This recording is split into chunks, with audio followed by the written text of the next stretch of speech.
नमस्कार मित्रमैत्रिणींनो, माझे नाव आहे प्रीती पाटील जगदणे आणि मी तुमच्या समोर सादर करत आहे आजच्या पेपरचं पेपर अनालिसिस. स्पेक्ट्रम अकॅडमी कडून सर्वांचं हार्दिक स्वागत. चला तर बघूया आजच्या इम्पॉर्टंट न्यूज. पहिली इम्पॉर्टंट न्यूज आहे ती आहे तालिबान संबंधित, की अध्यक्ष घनी जे आहेत तालिबानमधले ते फरार झालेले आहेत आणि बंडखोरांनी काबूलमध्ये देखील त्यांचा कब्जा केलेला आहे. अफगाणिस्तानवर जवळजवळ तालिबानचा कब्जा होतोय असे चिन्ह दिसत आहेत. अमेरिका आणि जी नाटोची त्यांची फौज होती ती पाकिस्तानमधून परतण्याची मुदत जवळ येताच सक्रिय झालेल्या तालिबानी बंडखोरांनी अवघड आठवडाभरातच संपूर्ण देशावर जवळजवळ ताबा मिळवलेला आपल्याला दिसतोय. आणि आपण ह्याची पॉलिटिकल रिपरकशन समजून घेतले होते.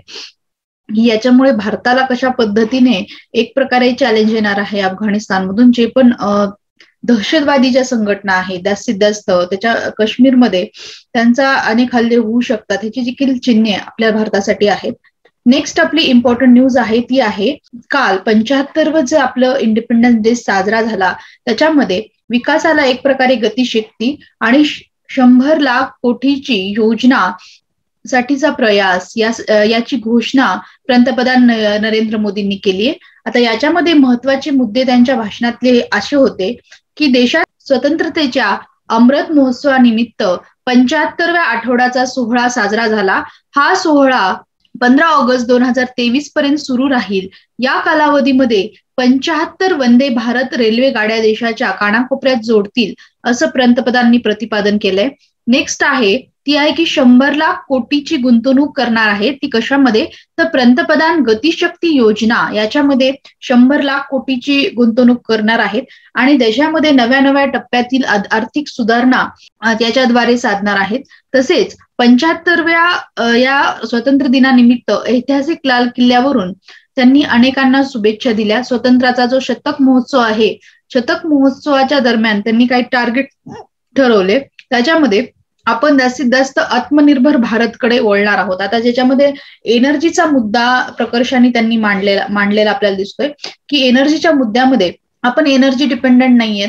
तर 100व्या दशकापर्यंत म्हणजे जेव्हा 100वा आपण इंडिपेंडन्स डे साजरा करू तेव्हा आपण एनर्जीमध्ये सेल्फ सफिशियंट होऊ. त्याच्यामध्ये सबका साथ सबका विश्वास याला अजून एक सबका प्रयास हे देखील त्याची जोड दिली. आता 100% गावामध्ये रस्ते असतील, बँकेमध्ये कुटुंबाच्या खाते असतील, उज्ज्वला योजना, आयुष्यमान योजना या सर्व सहकारी योजनाचा 100% लाभार्थीपर्यंत पोहोचतील असं देखील प्रतिपादन केलेलं आहे. 21व्या शतकातील मोठी स्वप्न पाहणाऱ्या नव्या देशाला उंचीवर नेण्यासाठी मोदींनी आवाहन केले. कुठलाही वर्ग क्षेत्र मागास राहणार नाही. दलित, आदिवासी, मागास, गरिबापर्यंत विकासाच्या योजना पोहोचवल्या जातील. ऑप्टिक फायबरच्या साहाय्याने गावागावात इंटरनेटची सुविधा मिळेल. महिला बचत गटाच्या उत्पादनात बाजारपेठ मिळवण्यासाठी ई कॉमर्सची सुविधा उपलब्ध असेल असं देखील मोदी म्हणाले. पायाभूत सुविधाच्या विकासातून उत्पन्न क्षमता वाढेल, निर्यात वाढेल आणि देशी उत्पादकांमध्ये जागतिक बाजारात स्पर्धा करण्यासाठी क्षमता निर्माण होईल असं देखील त्यांनी सांगितलंय. भारताला जागतिक उत्पादन केंद्र बनवण्याचं आव्हान केलंय. कोरोनाच्या काळात निमशहरी भागामध्ये हजारो नवोद्यम कंपन्या उभा राहतील. या कंपन्यांच्या वाढीसाठी सहकार कर वसुलीमध्ये विविध स्वरूपाची मदत देईल. आता त्याच्यामध्ये इम्पोर्ट एक्सपोर्ट ओरिएंटेड आपली इकॉनॉमी जास्तीत जास्त करण्यासाठी इज ऑफ डुईंग बिझनेस जास्त पद्धतीने करण्यात येईल. तसेच इंटरफिअरन्स जो असेल गव्हर्नमेंटचा तो कमी करण्यात येईल आणि जे पण कागदपत्रेचे जास्त करून अडथळे येतात ते पण कमी करण्यात येईल. 15,000वरून जास्त कालबाह्य नियम रद्द करण्यात येतील आणि टप्प्याटप्प्याने आर्थिक सुधारणा करण्यात येईल. नोकरशाहीला लोकभिमुख बनवलं जाईल. त्यासाठी एक कर्मयोगी मोहीम त्यांच्यासाठी राबवली जाईल. ऊर्जा क्षेत्रातील आताच आपण डिस्कस केलं की परावलंबित्व जे आहे, आपण डिपेंडन्स जे आहे त्याचा अडथळा दूर करून तेलाच्या आयातीसाठी जो आपला 12 लाख कोटी रुपये खर्च येतो तो 25 वर्षामध्ये म्हणजे 100वा आपलं जेव्हा इंडिपेंडन्स डे असेल तेव्हा भारताच्या ऊर्जा निर्मितीच्या क्षेत्रात आत्मनिर्भर बनेल. सीएनजी पीएनजीचा वापर वाढेल. इंधनामध्ये 20% इथेनॉल ब्लेंडिंग केली जाईल. 2030 पर्यंत रेल्वेचं संपूर्ण विद्युतीकरण होईल आणि 0 कार्बन उत्सर्जनाचं उद्दिष्ट एक प्रकारे गाठेल. 450 गिगावॅट जे अपारंपरिक ऊर्जा निर्मितीचं ध्येय पूर्ण केलं जाईल आणि ते ध्येय कोणत्या स्कीमद्वारे तर राष्ट्रीय हायड्रोजन मोहिमेद्वारे भारत हरित उत्पादनाचं एक जागतिक केंद्र बनल असं देखील प्रतिपादन आपल्या पंतप्रधानांनी केलेलं आहे. तसेच वैद्यकीय क्षेत्रातील शास्त्रज्ञाने नव्या तंत्रज्ञानाच्या आधारावर बौद्धिक क्षमता आणि कौशल्य सिद्ध करून दाखवले असून स्वदेशीची जी कोरोना प्रतिबंधक लस निर्माण केली आहे त्याच्यामुळे काय झालेले आहे, आपले अनेक पैसे वाचलेले आहेत त्याच्यामुळे. आणि कृषी क्षेत्रातील शास्त्रज्ञांनी क्षमतेचाही दखल घेतली त्यांनी. म्हणजे कृषी क्षेत्रामधील जे पण रिसर्च ओरिएंटेशन आहे ते अजून वाढवण्यावर फोकस दिलाय. कृषी क्षेत्राचा विकास केला पाहिजे. देशातील 80% शेतकरी जवळजवळ 2 हेक्टरपेक्षा जमीन कमी असणारे शेतकरी आहेत. छोटे शेतकरी असून केंद्राकडून त्यांना विमा योजना, हमी भावात वाढ आणि पंतप्रधान सन्मान निधी योजनेचा लाभ दिला जातोय. आणि छोटा शेतकरी हा देशाची शान असून आता एक प्रकारे स्वामित्व योजना राबवली जाणार आहे. ती स्वामित्व योजना काय आहे की ड्रोनद्वारे शेत जमिनीचा नकाशा तयार केला जाणार असून त्याद्वारे शेतमालकीचा वाद संपुष्टात येऊन छोट्या शेतकऱ्यांना बँकेकडून कर्ज दिलं जाणार आहे. आणि शेतीप्रमाणे सहकार क्षेत्रामध्ये देखील केंद्राने लक्ष दिलं असून सहकार मंत्रालय एक प्रकारे स्थापन केलं आहे. आणि सहकाराच्या सामूहिक शक्तीचा आर्थिक विकासासाठी मोठा फायदा होईल असं देखील त्यांनी प्रतिपादन केलेलं आहे. आता कोरोना संकटावर जी जागतिक रचना चालू आहे त्याच्यामध्ये आपण त्यांनी लस किती जणांनी घेतली की 54 कोटी देशवासियांनी आतापर्यंत लस घेतली आहे. आणि स्वदेशी बनावटीची कोरोना प्रतिबंधक लस असल्यामुळे आपल्याला कमी संकटाला सामोरे जावं लागलं असं देखील प्रतिपादन केलंय. आता कोरोना व्यतिरिक्त कोणते कोणते अजून चॅलेंजेस भारतासमोर आहेत, एक आहे दहशतवाद आणि दुसरा आहे विस्तारवाद. हे 2 प्रमुख आव्हानं भारतासमोर आहेत. आणि देशाला आपल्याला काय बनवायचे, आत्मनिर्भर बनवायचे. त्यासाठी स्वदेशी उत्पादनाला जास्तीत जास्त चालना देण्याची प्रतिपादन देखील केलेलं आहे. आणि जास्तीत जास्त तरुण पिढींना कौशल्याचं ज्ञान, कौशल्यप्राप्त तरुण पिढी घडवण्यासाठी नवे शिक्षण धोरण लागू केले जात आहे. आणि भाषेमुळे जो अडथळा निर्माण होत होता त्याच्यामध्ये मातृभाषेत सगळ्या प्रकारचे कोर्सेस वगैरे अवेलेबल होतील असं देखील त्यांनी सांगितलंय. आणि मोदीच्या भाषणात त्यांनी जे महात्मा गांधी, नेताजी सुभाषचंद्र बोस, भगतसिंग, चंद्रशेखर आझाद यांच्यासारख्या प्रदीर्घ लढा देणाऱ्या स्वातंत्र्यासाठी जे धडपडले असे पंडित जवाहरलाल नेहरू, सरदार पटेल, डॉक्टर बाबासाहेब आंबेडकर या देशाला उज्ज्वल भविष्याचा दिशा देणाऱ्या नेत्यांना त्यांनी ऋण म्हणजे एक प्रकारे आभार, त्यांचं ग्रॅटिट्यूड एक्सप्रेस केलेलं आपल्याला दिसतंय. नेक्स्ट आपली इम्पॉर्टंट न्यूज आहे ते आहे की सरन्यायाधीशाचे प्रतिपादन, संसदेत चर्चेच्या अभावामुळे क्लिष्टता आणि संदिग्धता. आता याच्यामुळे आपल्याला माहित आहे की जे पार्लिमेंटचे सेशन्स आहेत त्याच्यामध्ये जो डिस्कशन व्हायला पाहिजे कोणत्याही बिलवर, जेव्हा डिस्कशन होतंय त्यापुढे चर्चा जी होतीये त्या चर्चेतून अनेक सुधारणा घडवण्यात येतात त्या बिलमध्ये. परंतु ही चर्चाच होत नसल्यामुळे काय होत आहे की विधेयकची चर्चा होत नसल्यामुळे कायद्यामध्ये क्लिष्टता आणि एक प्रकारे कन्फ्युजन निर्माण होत आहे. आणि त्याच्यामुळे काय होत आहे की परिणामी खटल्याचं प्रमाण वाढत आहे. एक प्रकारे सरकारचं नुकसान होत आहे, प्लस नागरिकांची गैरसोय देखील त्याच्यामुळे होत आहे. कायदा करण्याच्या प्रक्रियेदरम्यान सविस्तर चर्चा केल्यामुळे काय होतं की एक प्रकारे खटल्याचं प्रमाण कमी होतं असं प्रतिपादन आपले सरन्यायाधीश रमण यांनी केलेले आपल्याला दिसते. याच्यामध्ये सुप्रीम कोर्ट बार असोसिएशनच्या आयोजित केलेल्या अमृत महोत्सवी स्वातंत्र्य दिनाच्या कार्यक्रमामध्ये सरन्यायाधीश यांनी बोलताना असं प्रतिपादन केलेलं आहे. आणि त्याच्यामध्ये पूर्वीच्या काळी बघितलं तर संसदेच्या सभागृहामध्ये वादविवाद, चर्चा ही होत होती आणि ते विधायक न्यायवर्धक असत. आता एक प्रकारे खेदजनक स्थिती आहे असं देखील त्यांनी प्रतिपादन केलेलं आपल्याला दिसतंय. नेक्स्ट आपलं इम्पॉर्टंट न्यूज आहे ती आहे की घटना दुरुस्तीचे नवे प्रश्न. हे आपण जो मुद्दा आहे सॅटर्डेच्या लेक्चरमध्येच कव्हर केलेला आहे की मागासवर्ग निश्चितीसाठी 105वी जी घटना दुरुस्ती केली आहे त्याचा जो मुद्दा आहे तो सॅटर्डेच्या लेक्चरला आपण इन डिटेल कव्हर केलेला आहे मराठा आरक्षणासंबंधीचा. आता नेक्स्ट आपली इम्पॉर्टंट न्यूजचं एक अनालिसिस आहे ते आहे की क्रायोजेनिकची काटकसर. म्हणजे याच्यामध्ये आतापर्यंत आता ESO 3 चे उपग्रहाचे जे प्रक्षेपण झालं आणि ते फेलियर गेलं, एक प्रकारे अपयशी ठरलं. आता हा अपयशी का ठरलं या मुद्द्यावर एक प्रकारे चर्चा आहे की हा उपग्रह अपेक्षित कक्षेत पोहोचू शकला नाही. याचं कारण काय होतं की क्रायोजेनिक इंजिन मधली बिघाड हे एक कारण होतं. हे विशेष म्हणजे अत्याधुनिक असा पृथ्वी निरीक्षण उपग्रह आहे तो वाया गेला आणि हवामानाची अद्ययावत माहिती त्याच्यामुळे मिळणार होती. तसेच कृषी आणि वनक्षेत्राची माहिती त्यातून मिळणार होती. तसंच भारत चीन यांच्यातील संघर्षाचा विचार करता सीमेवरील हालचालीवर लक्ष देखील या सॅटेलाइटच्या माध्यमातून ठेवलं जाणार होतं. ह्या अतिशय सूक्ष्म विवरणाचे नकाशे त्यातून दर काही मिनिटांनी आपल्याला मिळणार होते. त्यामुळं हा उपग्रह आतापर्यंतच्या सर्व उपग्रहापेक्षा खूप वेगळा होता. पण आता बघा की क्रायोजेनिक जे इंजिन आहे त्याची पहिल्या 2 टप्प्यामध्ये योग्य काम केले, पण तिसऱ्या आणि महत्वाच्या टप्प्यात बिघाड झाला. त्यामुळे उपग्रह अपेक्षित भूस्थिर कक्षेत पोहोचलं नाही. आता याच्यामध्ये चंद्रयान 1 आणि चंद्रयान 2 ही जे अंशतः यशस्वी ठरलंय, चंद्रयान 2 तर मंगळयान यासारख्या मोहिमा यशस्वी करणाऱ्या भारतीय अवकाश संस्थेला हा उपग्रह प्रक्षेपित करण्यात अपयश आल्यामुळे सर्वांना एक प्रकारे आश्चर्य वाटलंय. पण चंद्रयान आणि मंगळयान यासाठी काय केलं होतं की PSLVचं एक प्रकारे जे इंजिन आहे ते वापरलं होतं, की PSLV जे व्हेकल आहे, व्हेकल PSLV वापरलं होतं, म्हणजेच ध्रुवीय उपग्रह प्रक्षेपक वापरलं होतं. यासाठी GSLV याचा वापर केला होता. आता याच्यामध्ये प्रक्षेपाची रचना वेगळी असल्याने मोहिमा यशस्वी झाल्या होत्या. यासाठी GSLV द्वारे होणारे उपग्रहाचे प्रक्षेपण काही काळ लांबणीवर पडले होते. मोहिमा लांबणीवर पडण्यात आता कोरोनाचं निमित्त तर झालंच, पण प्रत्यक्षातील कमी खर्चात मोहिमा राबवण्याचा सपाटा चालवण्याने पुढील मोहिमेच्या अडचणी येऊ शकतात. भारतीय अवकाश संशोधन संस्था इस्रोच्या अंदाजपत्रकीय तरतुदीमध्ये कपात करण्यात आली आहे. यावेळेच्या अर्थसंकल्पात देखील त्यांना फक्त 8,228 कोटीची भांडवली तरतूद असल्याने उपग्रहाचे प्रक्षेपच नव्हे तर गगनयान मोहीम देखील त्यांना पार करायची आहे. तर यंदाच्या अर्थसंकल्पात अवकाश क्षेत्राचं खाजगीकरण करण्यासाठी न्यू स्पेस इंडिया लिमिटेडची जी स्थापना करण्याचं प्रास्ताविक देखील मांडण्यात आलेलं आहे. आता याच्यामध्ये क्रायोजेनिक इंजिनच्या पार्श्वभूमी फार चढ उताराचे आहे. आता क्रायोजेनिक इंजिन जर आपण बघितलं की हिस्ट्री आपण कशा पद्धतीने भारतीय क्रायोजेनिक इंजिन स्वतःच तयार केलंय, तर इस्रोचे जे पहिले अध्यक्ष होते विक्रम साराभाई यांनी 1971 मध्ये अशी इंजिने तयार करण्यासाठी एक चमू तयार केली, पण त्यावेळी तो प्रकल्प पुढे जाऊ शकला नाही. नंतर सरकारने ध्रुवीय उपग्रह प्रक्षेपक मोहीम मंजूर केल्यानंतर जेव्हा त्या काळचे जे अध्यक्ष होते सतीश धवन यांनी क्रायोजेनिक इंजिन विकसित करण्यासाठी पुन्हा प्रयत्न केले.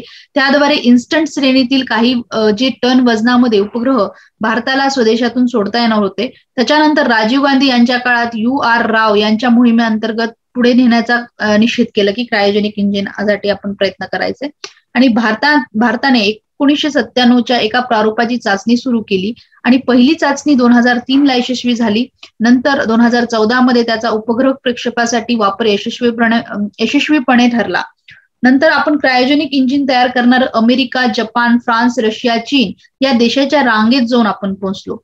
जड उपग्रह पाठवणाऱ्या भूस्थिर उपग्रह प्रक्षेपाची चाचणी यशस्वी झालेल्या GSAT सारखे अवजड उपग्रह सोडण्याची जी परकीय चलन लागत होते त्याची आपली बचत झाली.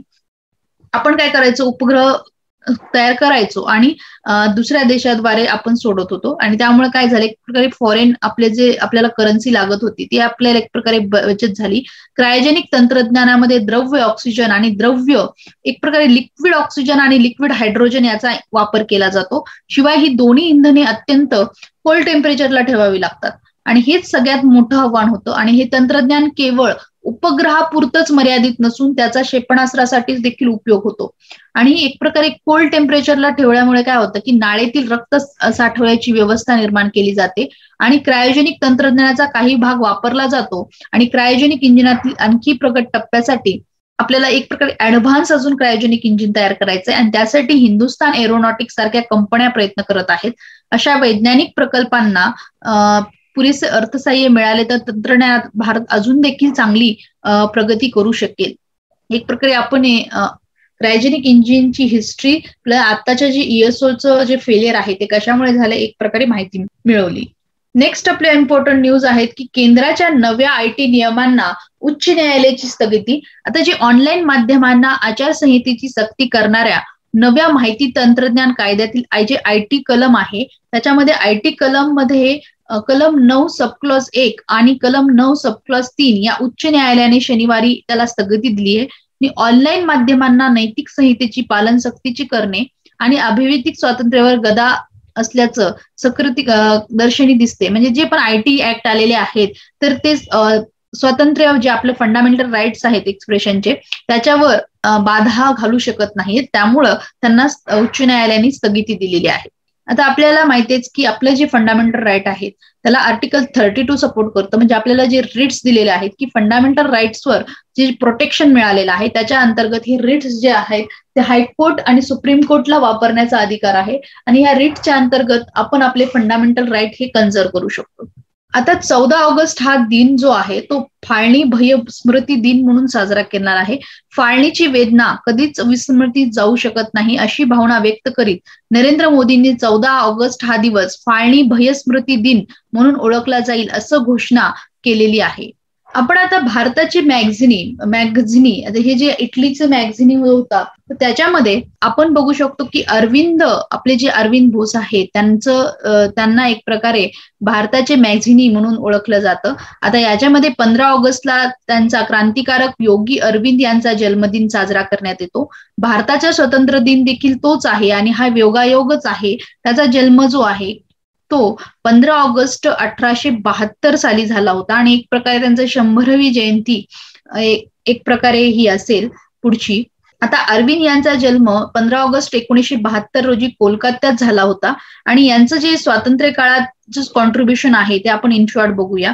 याच्यामध्ये त्यांनी अनेक साहित्य शिकलेले होते. इटालियन, जर्मन, स्पॅनिश अशी अनेक साहित्यावर त्यांचं प्रभुत्व होतं आणि साहित्यामधील बटरवर्थ आणि इतिहासातील ब्रँडफोर्ड हे पारितोषिक देखील त्यांनी मिळवलेले होते. त्यानंतर केम्ब्रिज या भारतीय विद्यार्थ्यांच्या क्रांतिकारामध्ये त्यांनी एक गुप्तचर संस्था भारताची स्थापन केली जेव्हा ते फॉरेनला शिकायला गेले केम्ब्रिज विद्यापीठामध्ये आणि तेथे अरविंद त्याचे सभासद झाले. त्या संस्थेचं नाव कमळ आणि कटियार असं ठेवलं. संपूर्ण जीवन मी देशाच्या बंधमुक्तीसाठी वाहीन अशी शपथ तिथे त्यांनी घेतली.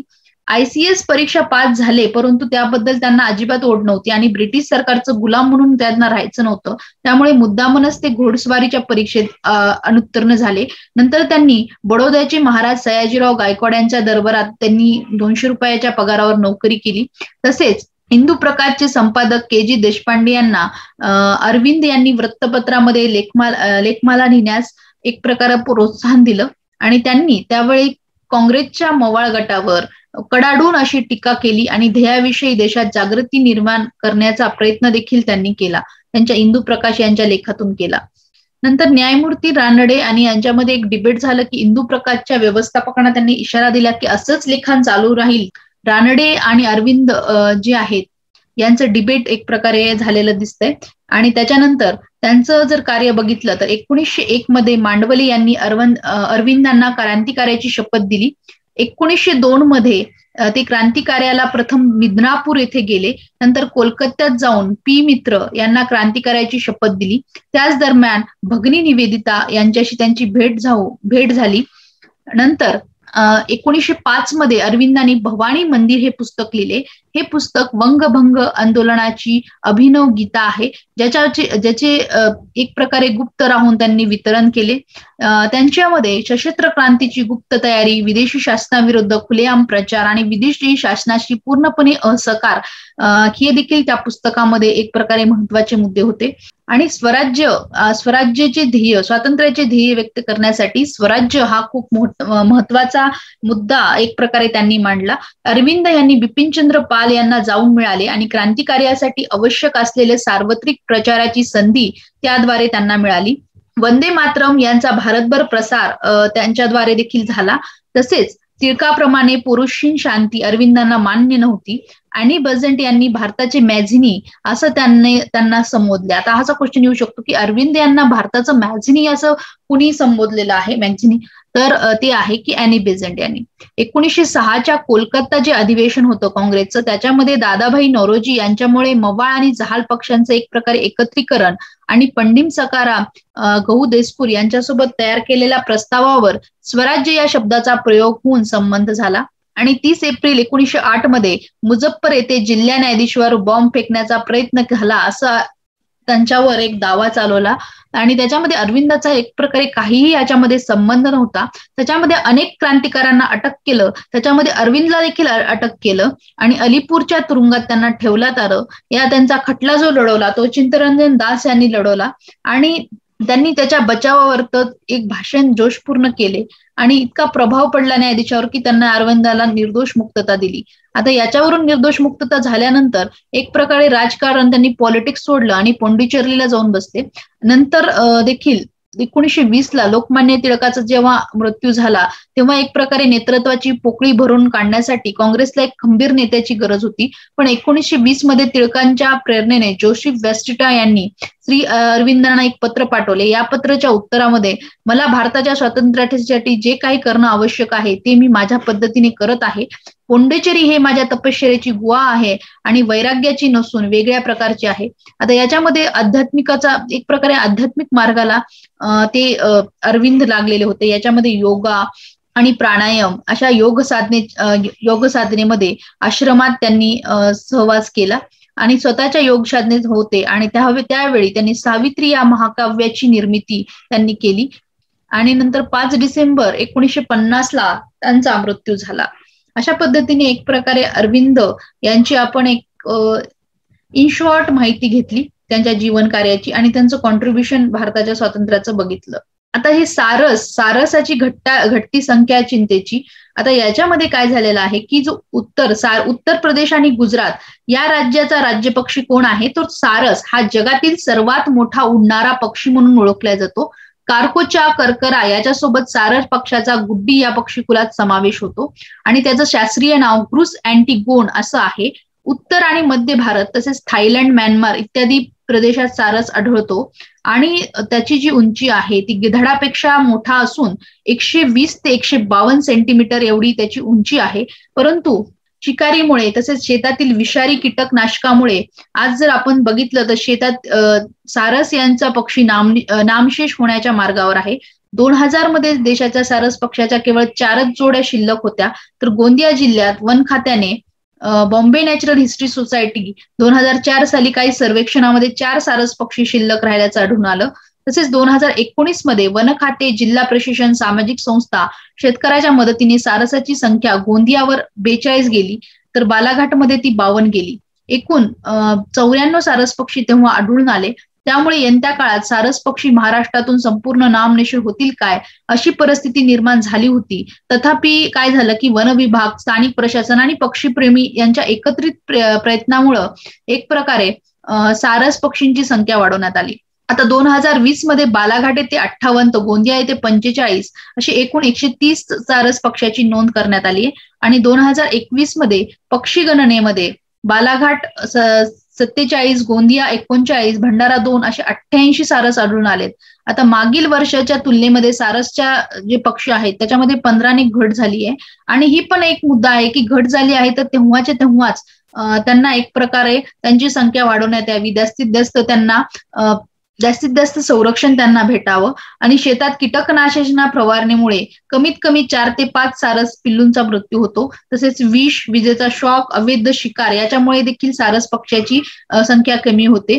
त्यामुळे गोंदिया, बालाघाट आणि भंडारा जिल्ह्यातील पर्यावरणप्रेमी, पक्षीप्रेमी आणि स्थानिक प्रशासन हे सारस संरक्षण संवर्धनासाठी खूप मोलाचं कार्य करत आहेत. वनजीव सोयरे बुलढाणा लवकरच सारस अभ्यास दौरा आयोजित करून सारस पक्षाचा अभ्यास करण्यासाठी गोंदिया जिल्ह्यातही हा दौरा होणार आहे आणि त्याच्यामध्ये त्यांना जास्तीत जास्त संरक्षण आणि संवर्धन मिळणार आहे. नेक्स्ट एक प्रकारे 75वा जो आपला स्वातंत्र्य दिन आहे त्याचा एक हायलाइट आलेला आहे की कोणत्या इयरमध्ये काय काय झालेलं आहे. आता 1947 मध्ये बघू शकतो की ब्रिटिश राजवटीतील जे आहे की एक प्रकारे आपल्याला स्वतंत्र त्याच्यामध्ये भेटलं आणि आपल्याला स्वातंत्र्य भेटलं, पण भारत आणि पाकिस्तानच्या फाळणीनंतरचा जो हिंसाचार झाला त्याच्यामध्ये 2 लाखाहून अधिक नागरिकांनी आपले प्राण गमावले आणि कितीतरी 1.5 कोटी नागरिक विस्थापित झाले स्वातंत्र्याच्या पाठी. नंतर 1948 ला गांधी हत्या झाली. एकीकडे फाळणीचा जखमा भळभळत असताना काश्मीरसह देशातील काही संस्थांना विलगीकरणाचा कार्यक्रम सुरू होता. अशातच महात्मा गांधी यांच्या हत्येने देश पुढे शोक सागरात डुबला. नंतर 1948 सालीच IIT ची स्थापना झाली. तंत्र शिक्षणासाठी आजही देशातील सर्वोच्च संस्था असलेली भारतीय प्रौद्योगिकी संस्था म्हणजेच IIT याची मुहूर्तमेढ रोवली. तत्कालीन Thomson College of Civil Engineering, University of Roorkee याचं देखील IIT मध्ये रूपांतर झालं. 1950 ची इम्पॉर्टंट न्यूज म्हणजे भारताचं संविधान खंडप्राय अशा भारत देशाला एकसंध ठेवण्यासाठी संविधानाची चौकट आखून देणाऱ्या भारतीय राज्यघटनेची निर्मिती खऱ्या अर्थाने भारताला प्रजासत्ताक त्यांनी बनवलं.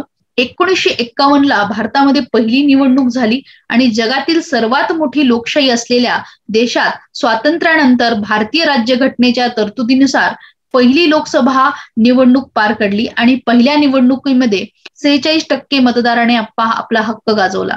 त्यानंतर 1951ला आपण बघू शकतो की रेल्वेचं नॅशनलायझेशन झालं, की एक प्रकारे देशातील सार्वजनिक वाहतुकीचे प्रचंड जाळे असलेले आणि आजही सामान्यांना स्वस्त प्रवासाची हमी देणारं रेल्वेचं राष्ट्रीयकरण करण्यात आलं आणि भारतीय रेल्वे जगातील सर्वात मोठी व्यापक रेल्वे यंत्रणा होती. त्याच्यानंतर 1951ला पहिली पंचवार्षिक योजना 5 इयर प्लॅन जो आहे आपला फर्स्ट 5 इयर प्लॅन आला.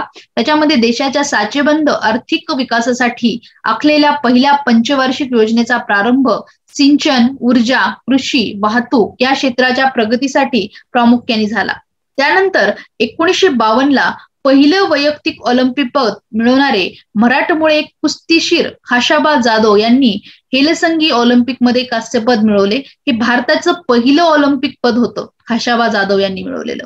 नंतर पहिला कसोटी विजय आपल्याला भेटला तो प्रथम भारताने इंग्लंड विरुद्ध मायदेशी कसोटी त्यांनी जिंकली आणि त्याच वर्षी पाकिस्तान विरुद्ध भारताने पहिला मालिका विजय देखील मिळवला.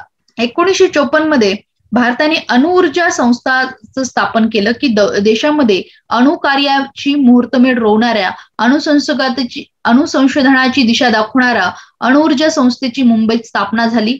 त्याचं पुढं नामांकन BARCचं नामांकन झालं आणि 2च वर्षामध्ये भारताचं आशियातील पहिलं अप्सरा अणुभट्टी उभारली.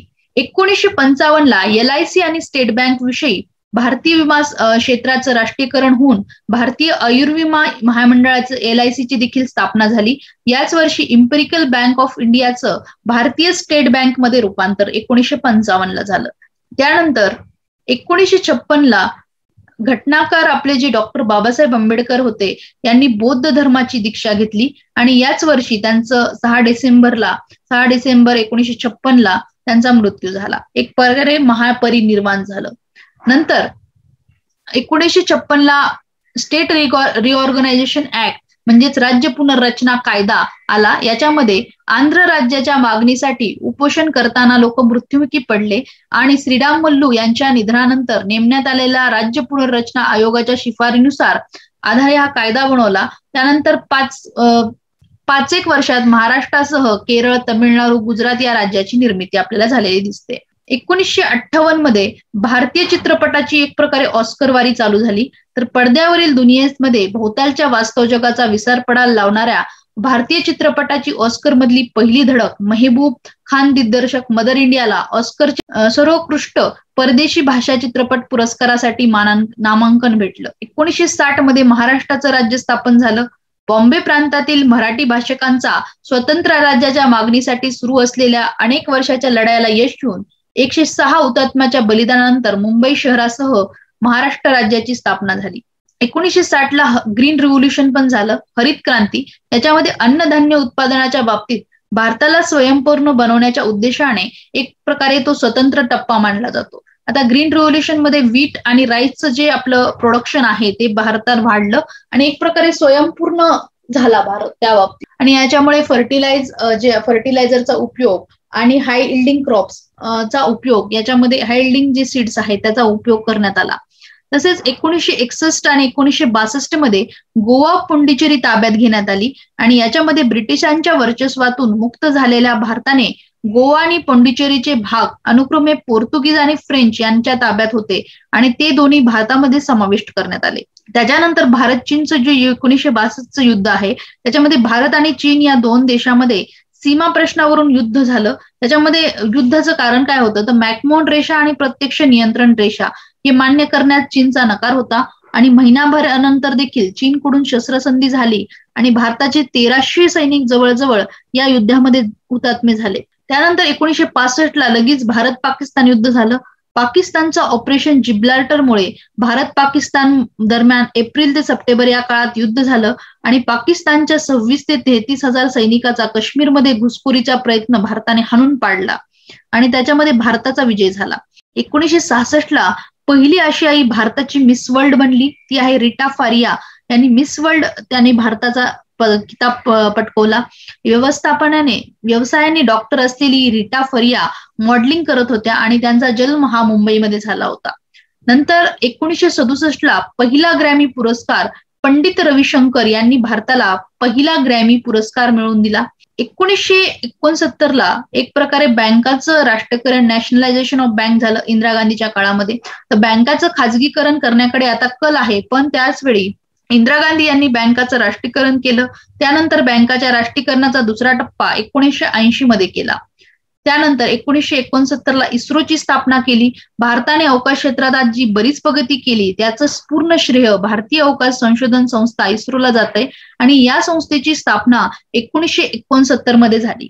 त्यानंतर 1971 मध्ये आपल्याला माहिती आहे की बांगलादेशचा मुक्ती संग्राम झाला. त्याच्यामध्ये शेख मुजीबर रहमान यांच्या नेतृत्वाखाली पूर्व पाकिस्तानमधील नागरिकांचा पाकिस्तानमधून वेगळे होण्यासाठी संघर्ष चालू होता आणि याच संघर्षात भारताने मुक्ती बहिणाच्या वतीने सहभाग घेतला. त्यातून भारत पाकिस्तान युद्धाला तोंड फुटलं आणि पाकिस्तानचा पराभव होऊन एक प्रकारे 16 डिसेंबर 1971 रोजी बांगलादेशची निर्मिती झाली. त्याच्यानंतर 1973ला आपण बघू शकतो ते चिपको आंदोलन झालं. त्याच्यामध्ये देशातील वनसंपदा वाचवण्यासाठी अभिनव असं आंदोलन म्हणजे चिपको आंदोलन झालं. ते उत्तराखंडमधील चमोली आणि जिल्ह्यातील रेनी या खेड्यातून आंदोलनाला सुंदरलाल बहुगुणा यांच्या प्रेरणातून एक चिपको आंदोलन झालं आणि एन्व्हायरमेंट साठीचं जे पहिलं आंदोलन म्हणून चिपको आंदोलन हे ओळखलं जातं.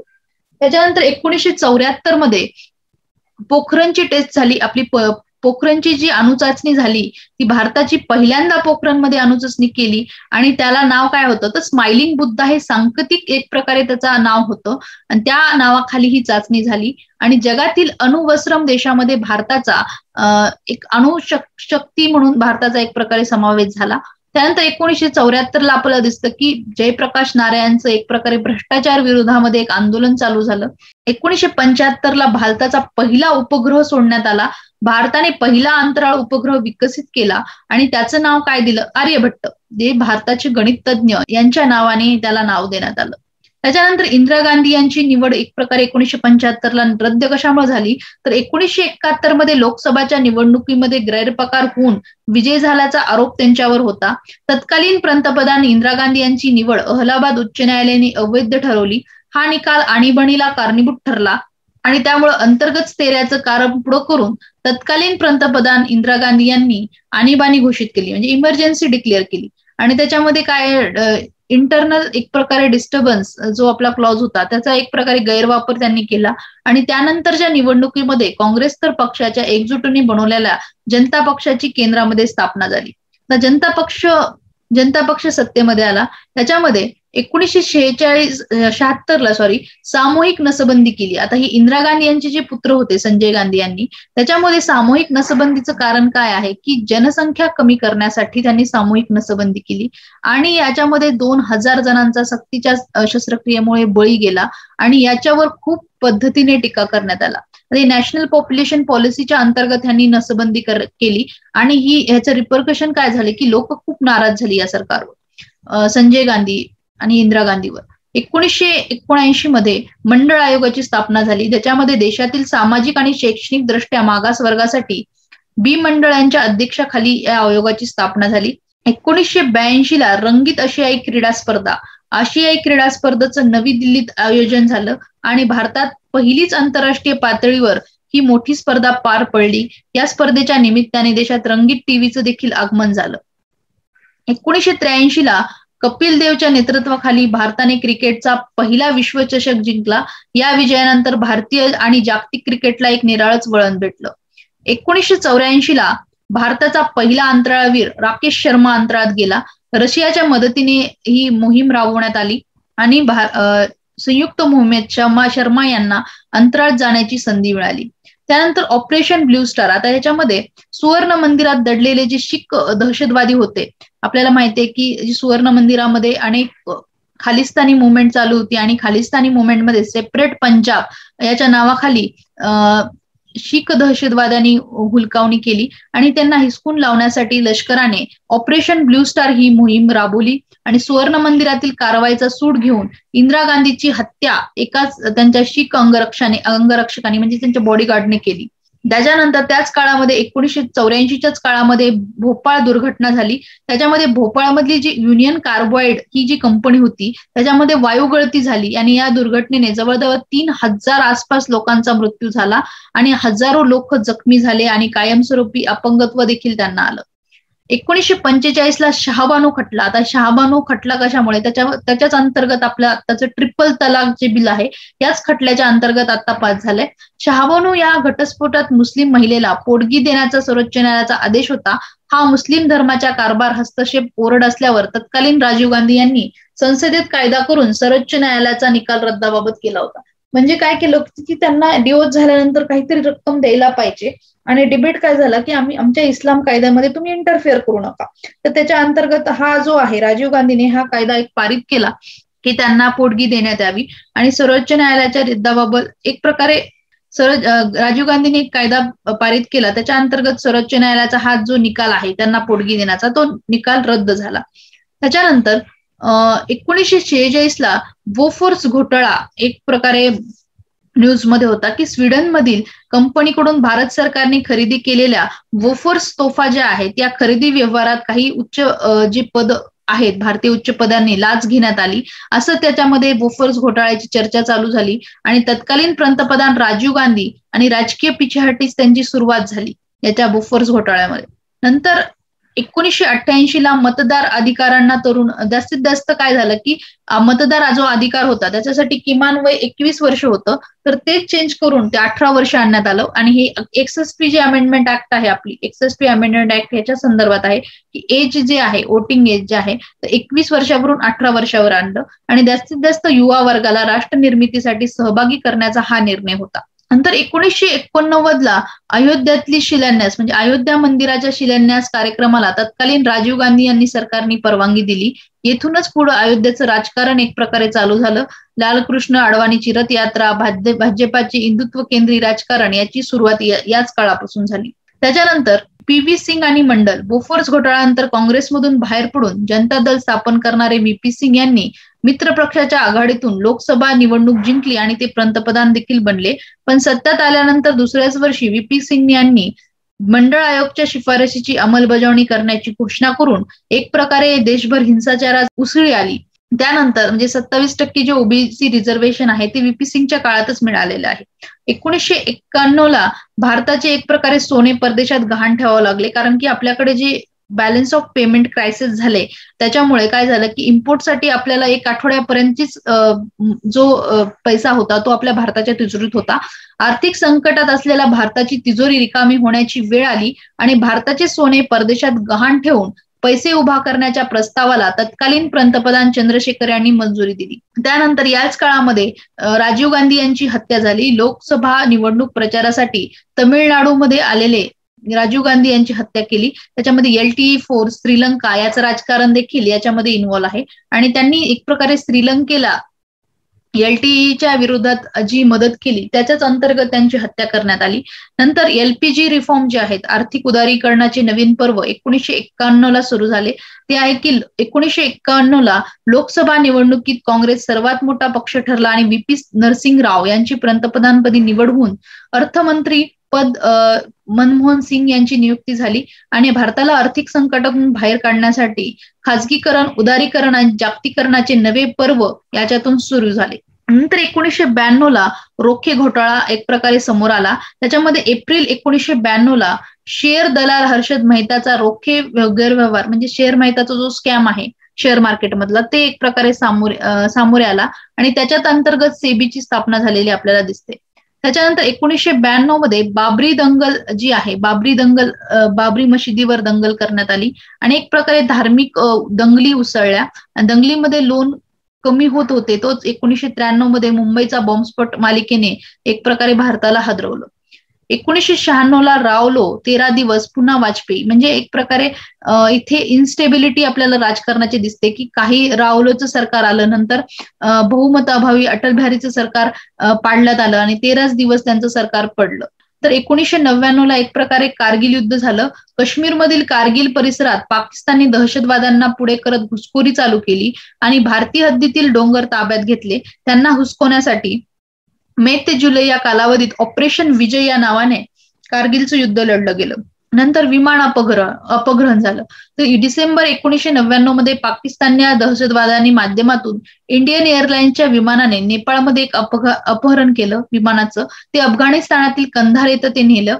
कुख्यात दहशतवादी मौलाना मसूद अझहर यांनी काश्मीर दहशतवादाची मुक्तता करत भारत सरकारने कंधारमधील सोपवल्यानंतर ते विमान सोडवण्यात आलं. म्हणजे आपल्या भारतामध्ये जो मौलाना मसूद अझहरला अटक केलं होतं, तर त्याच्यामध्ये विमानाचं भारताच्या अपहरण करून त्यांना नंतर सोडण्यात आलं आणि ते नंतर विमान भारताला सोपवण्यात आलं.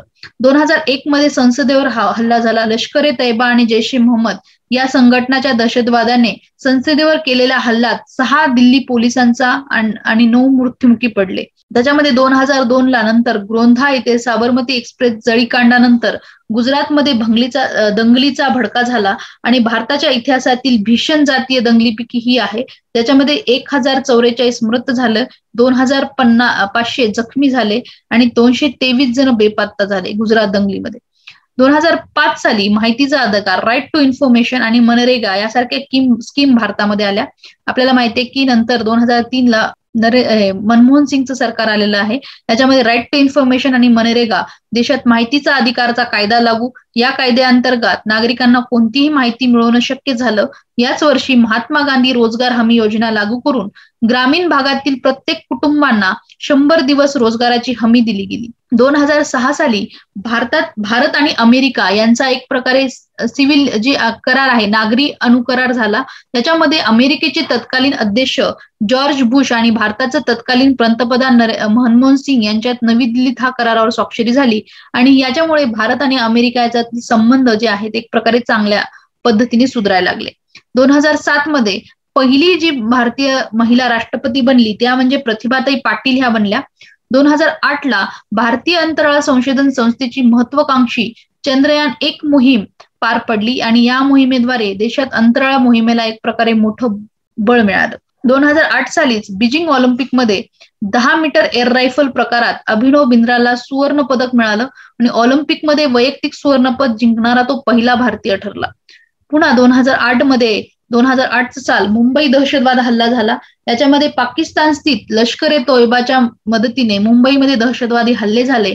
या हल्ल्यामध्ये 166 जणांचा मृत्यू होऊन हल्ल्यातील दहशतवादी अजमल कसाबला अटक करून खटला त्याच्यावर दाखल झाला आणि नंतर कसाबला फाशीची शिक्षा दिली. 2009 साली आधार आणि शिक्षण हक्क आला. देशात आधारच्या योजना लागू झाल्या आणि प्रत्येकाला राईट टू एज्युकेशन हा भेटला.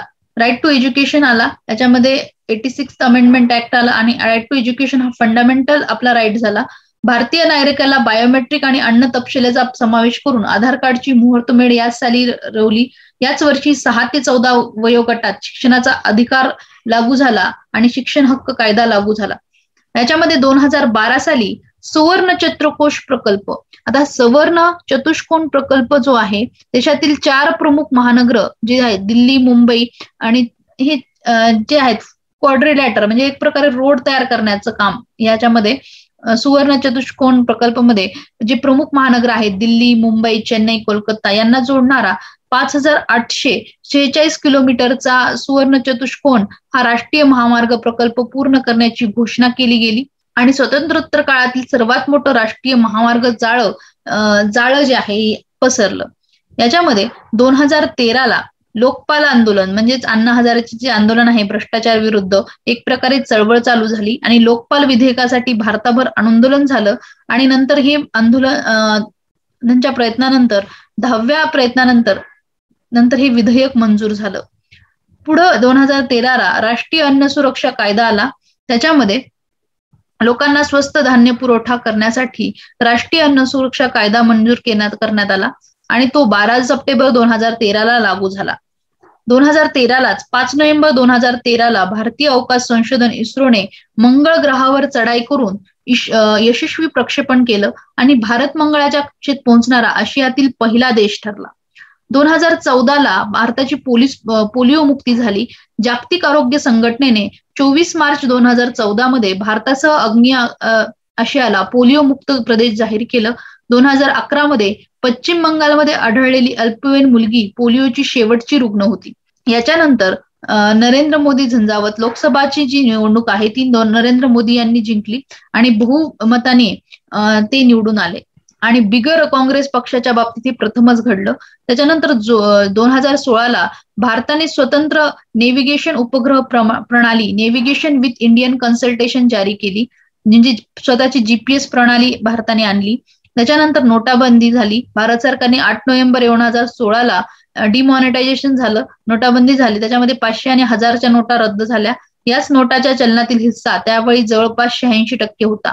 2017ला जीएसटीचा जो आहे कर आकारण्यात आला. संपूर्ण देशासाठी वस्तू आणि सेवा कर ही एक प्रकारे अप्रत्यक्ष कर प्रणाली चालू झाली. तसेच ट्रिपल तलाकचं बिल जे आहे ते आणण्यात आलं की मुस्लिम समाजातील तलाक के बिद्दत ही प्रथा रद्द करण्यात आली. तसेच खाजगीपणाचा राईट टू प्रायव्हसी हा अधिकार देण्यात आला. संविधानातील अनुच्छेद 21 नुसार खाजगीपणा हा मूलभूत अधिकार आहे असा सर्वोच्च न्यायालयाने निकाल 2017ला दिला. नंतर 2018ला ट्रान्सजेंडर जे आहे समलिंगता म्हणजे होमोसेक्शुअल मॅरेज याचा जो गुन्हा आहे हा गुन्हा नाहीये असं देखील प्रतिपादन एक प्रकारे उच्च न्यायालयाने केलं आणि समलैंगिकता हा गुन्हा ठरत नाही असा शिक्का मार्फत झाला. 2019ला जम्मू काश्मीरचा विशेष दर्जा दर्ज करून विभाजन करण्यात आलं. 6 ऑगस्ट रोजी जम्मू काश्मीरला विशेष दर्जा बहाल करणारे राज्यघटनेतील अनुच्छेद 370 रद्द करून त्यानंतर राज्याचे जम्मू काश्मीर आणि लडाख असे युनियन टेरिटरीज बनवण्यात आला. राम मंदिराचा निकाल लागू झाला. सर्वोच्च न्यायालयाने 9 नोव्हेंबर 2019ला बाबरी मशीद जमीन जी आहे राम जन्मभूमी आहे या वादाचा खटल्याचा निकाल झाला आणि त्याच्यामध्ये वादग्रस्त जमीन राममल्लाची असल्याने ती राम मंदिरासाठी द्यावी आणि सरकारने सुन्नी वक्फ मंडळाला मस्जिद बांधण्यासाठी पर्यायी 5 एकर जागा द्यावी असं देखील न्यायालयाने स्पष्ट केलं. 2020ला कोरोनाचा प्रादुर्भाव रोखण्यासाठी मार्च महिन्यामध्ये केंद्र सरकारने कडकडीत संपूर्ण लॉकडाऊन म्हणजे पूर्ण टाळेबंदी केली. 2021ला जर आपण बघितलं इम्पॉर्टंट न्यूज काय घडलेली आहे की नीरजची सुवर्ण फेक आणि टोक्यो ऑलिम्पिकमध्ये भालाफेक प्रकरणात नीरज चोप्राने भारतासाठी ऍथलिट मधले पहिलं सुवर्णपदक जिंकलं. या स्पर्धेत भारतीय चमूने सर्वाधिक 7 पदकाची कमाई केली. हे आपण एक प्रकारे इन शॉर्ट समरी बघितली की भारताने अचिव्हमेंट्स काय काय झाल्या, कशा पद्धतीने 75 जे आहे आपलं जे स्वातंत्र्यानंतरचे 75 वर्ष आहे कशा पद्धतीने आपला प्रवास झाला, एक इन शॉर्ट आपण याच्यामध्ये समरी बघितली. नेक्स्ट आपली इम्पॉर्टंट न्यूज आहे ती आहे प्लेसेस इन न्यूज मध्ये निंगोबो झोस्तन. आता हे निंगोबो झोस्तन हे जे लोकेशन आहे ते पोर्ट चायनाचं आहे आणि हे पोर्ट कशामुळे चर्चेमध्ये आहे की याच्यामध्ये कोविड-19 नंतर हे पोर्ट जास्तीत जास्त कोरोना पॉझिटिव्ह आलेला असून याच्यामध्ये लॉकडाऊन करण्यात आले आहे. The port is busiest in the world in terms of cargo tonnage आणि जास्तीत जास्त बिझीस्ट म्हणजे जास्तीत जास्त ट्रेड या पोर्टहून जास्तीत जास्त करण्यात होतो आणि पार्शियली शटडाऊन केलेलं आहे. आणि ह्याच्यामुळे काय केलं, कोरोनाच्या प्रादुर्भावामुळे हे पोर्ट जे आहे ते पार्शियली शटडाऊन करण्यात आलेलं आहे. नेक्स्ट इम्पॉर्टंट न्यूज आहे ती आहे की आपल्या भारतामध्ये रामसर कन्झर्वेशन साईट मध्ये 4 जे नवे वेटलँड्स ऍड करण्यात आलेले आहेत रामसर लिस्ट मध्ये. आता हे 4 नवे वेटलँड्स काय आहेत, आता ही जी वेटलँड सिस्टीम आहे तर ती एक आपली इकोसिस्टीम आहे फ्लडेड वॉटरची, ती आयदर परमनंटली आणि सिझनली ऑक्सिजन फ्री प्रोसेसने प्रिव्हेल केली जाते. आता या वेटलँड प्रोसेसमध्ये बायोडायव्हर्सिटी कन्झर्वेशन करण्यासाठी ही रामसर वेटलँड साईटच्या अंतर्गत रामसरमध्ये याची नेमणूक करण्यात येते. त्याच्यामध्ये थोल आणि बंधुरमना गुजरात मधली साईट्स आहेत. सल्तानपूर आणि भिंडावास ही हरियाणा मधल्या या 4 साइट्स आता नवीन रामसर साईटच्या लिस्टमध्ये ऍड करण्यात आलाय आणि नंबर ऑफ रामसर साइट्स आपल्या इंडियामधल्या 46 झालेल्या आहेत. आता ही भिंडवास वर्ल्ड लाईफ सँच्युरी जी आहे ती हरियाणामधली human made fresh water wetland आहे. त्याच्यामध्ये 250 बर्ड स्पेसीज आहेत आणि त्याच्यामध्ये 10 ग्लोबली थ्रेटन स्पेसीज देखील आहेत. सल्तनपूर जे नॅशनल पार्क आहे हरियाणा मधला ह्याच्यामध्ये देखील 220 रेसिडेन्शियल स्पेसीज आहेत. त्याच्यामध्ये migratory birds, local migratory water बर्ड्सचा देखील समावेश होतो.